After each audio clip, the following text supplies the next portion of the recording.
In today's video, we're going to show you how to close the Kitchener stitch so it looks a lot like this. You're working a sock or you're working some other thing that you casted on with the Kitchener cast on, and you want to close up this mess of yarn here and get a nice seamless look. For example, on this sock here, this was used with the Kitchener cast on this loom, and we close it up, and this mess right here used to be right in this little spot right here. So this has been closed up. It looks exactly like the stitches above and below it, and is totally seamless. So we're going to do that today here on this example on Good Knit Kisses. Stay tuned. Welcome to Good Knit Kisses. We're all about helping you stitch your love and love your stitches. Please click down below in our video description to get the written instructions on closing the Kitchener cast on. If you need to actually make the Kitchener cast on whatever loom, we do have a video tutorial on that. So click in the video links in the description below and you'll see that. And we will have a sock tutorial which shows it on actual sock yarn and on a sock loom.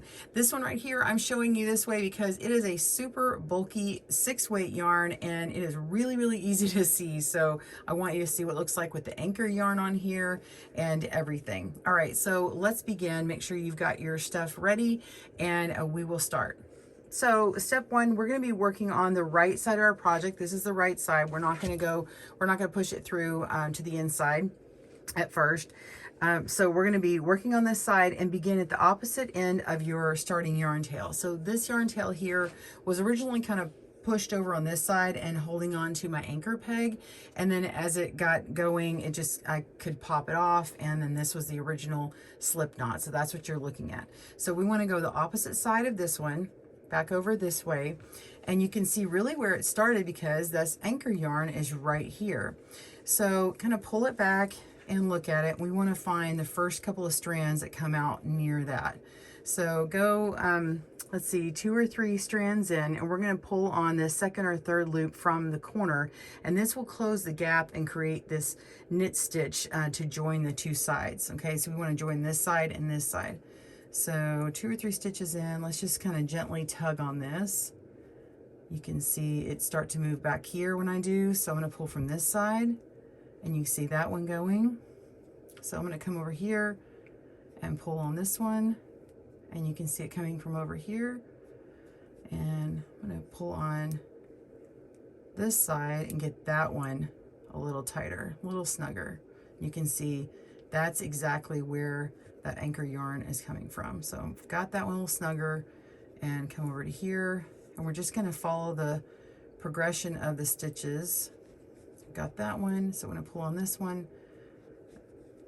We want to go that way so you can really start seeing it. You can use your loom hook or a blunt needle if you need it for smaller stitches. This one is so large I can use my finger or my fingers.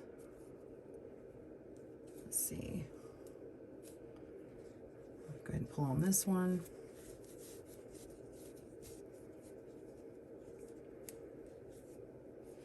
And I'm going to get a few more stitches in here and then we'll examine. So there we go. And this one. All right, now you can see here are a couple of rows where they're coming up and over, and you can see that the size of the stitches is matching here over here. So it looks like our knitting went from one direction to the other, and there is no hard seam. So nice. So when we're pulling on these, we're making sure our stitches are nice and consistent. And then this yarn will get much longer every time until you end up with probably a few yards of material. So continue to pull on it until your stitches are even. Just speed this up for you.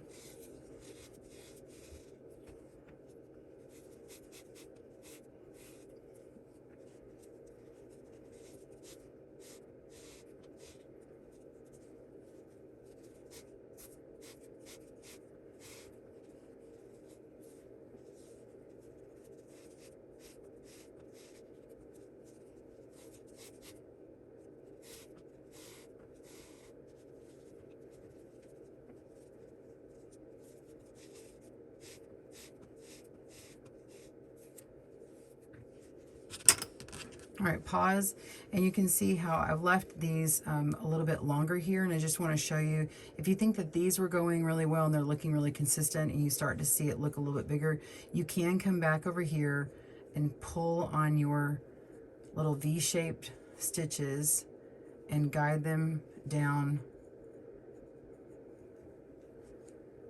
to where your yarn is coming out here, and make sure your gauge is even. This is the time to do it. All right. Now I'm going to keep going. You can see I got a few inches back out of there, and this is looking pretty good.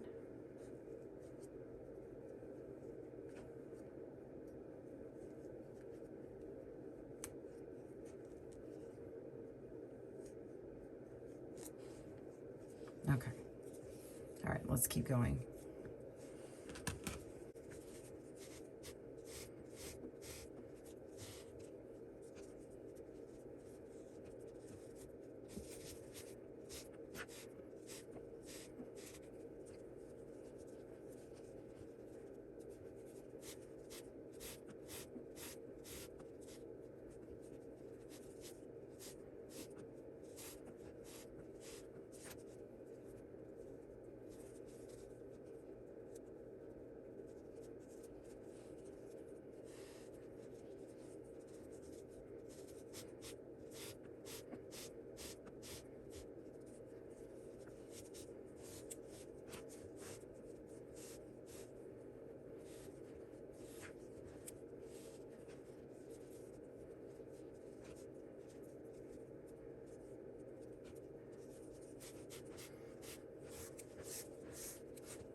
Okay, so we have used our loom hook or tool or hands to adjust these two sides of the V-shaped knit stitches and making sure they're even. That was step 2.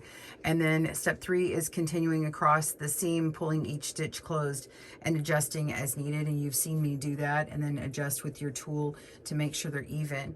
Now 4 is when you get to the last, say 1 or 2 stitches, you're going to flip your project inside out and continue tugging on your starting yarn close to the tail to pull in those last few stitches, and then you can adjust as needed. Now, so far I've been ignoring this anchor yarn, and I pointed out in the beginning so you can really make sure you're in the right spot. You could go ahead and untie this one, and I'm going to leave it in place. Some people might take it out. I like to, it's just satisfying for me to take it out when I'm completely done, and I can still see it sitting on the inside of the loom, and it kind of gives me a good bearing. But you see I have a lot of yarn right here left, and so I'm going to want to make sure that that doesn't get caught or anything. But I do want to see these few stitches here, so I'm going to go ahead and pull on this one a little bit and make these a little bit more apparent to me where they need to come from before I start turning it, pulling it to the inside. So I've got 3 stitches here, and then I have this length here. So now I'm going to go on the inside and start pulling on these. Okay. So I've got this one, really, really long one.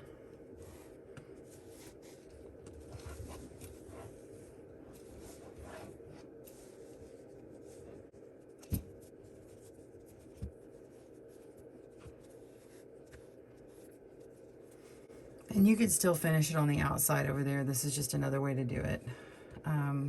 Let's see. Yeah, I'm gonna pull on this one. I can see where it's coming from.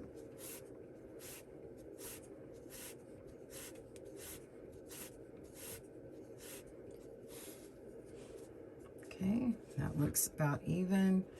And now I need to pull from the other side. Let's see.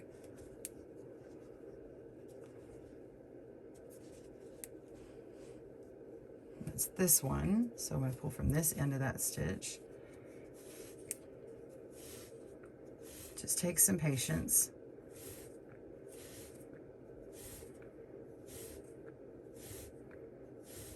And of course you're seeing me do this while it's still on the loom, but you could do this after it's off of the loom too. All right, so we pull that on through, and so now this part needs to be tightened. So we are down to this end here, and I have the tail left, which is still on the other side, I believe. Yeah, so there's still this end down here that needs to come up.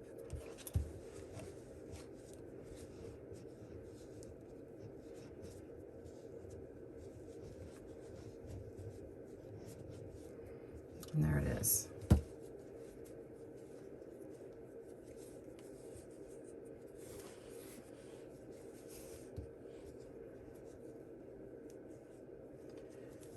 Okay.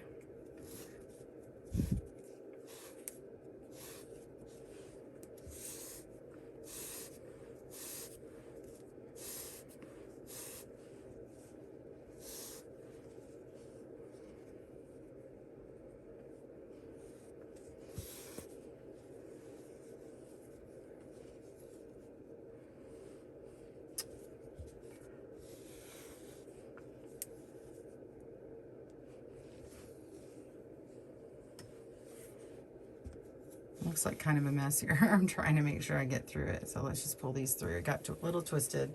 I'll pull these through before it gets too tight. Okay, and there we go. And then I should be able to pull that last bit through. So let me just poke this on through, and it's hard to see. So I can just take my tail and put in my needle.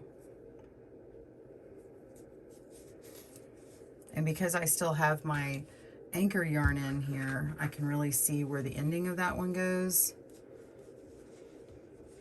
And we're just gonna tuck it in through there.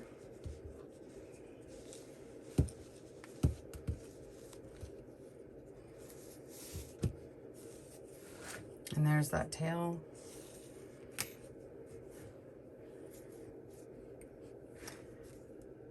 And when I pull on this, it's going to look a little bit tight. So you can see it's coming from here. So I want to pull on this part. That's all I had to do, was just find that other little end of it.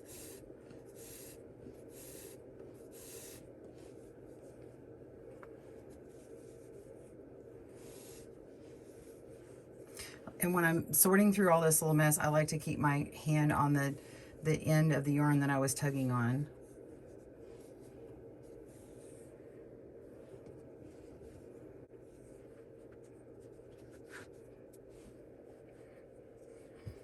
And so this one still needs to come through. So now that I've got that, we're just going to pull on the tail, and this should be the last part.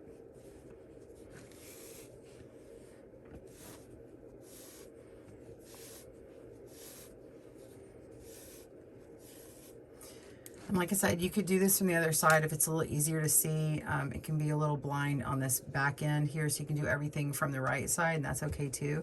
But now I can pull out this anchor yarn.